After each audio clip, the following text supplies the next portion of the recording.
Now, when you're writing your prompt, the goal is to be clear without making it overly complicated. A simple way to think about it is this.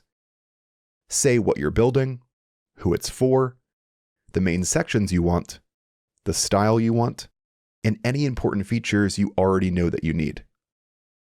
So in this example, I'm creating a website for a freelance photographer. I want this to have a polished look, show off my portfolio work, highlight photography sessions, and make it easy for potential clients to reach out or book. So this is the prompt I'm going to use. Create a modern website for a freelance photographer.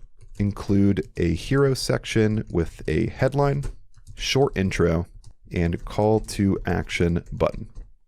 Add an about section, a photography services section, a portfolio gallery, client testimonials, a booking or contact section, and a simple footer. Use a clean, minimal style with strong spacing, modern fonts, and a polished color palette.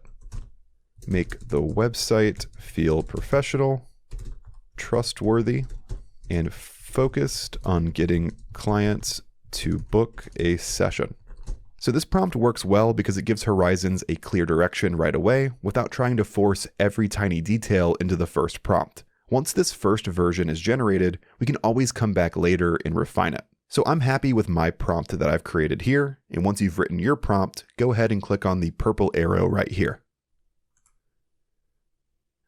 Okay, and then after submitting your prompt, you're going to see that the Horizons AI begins working on building your website or app.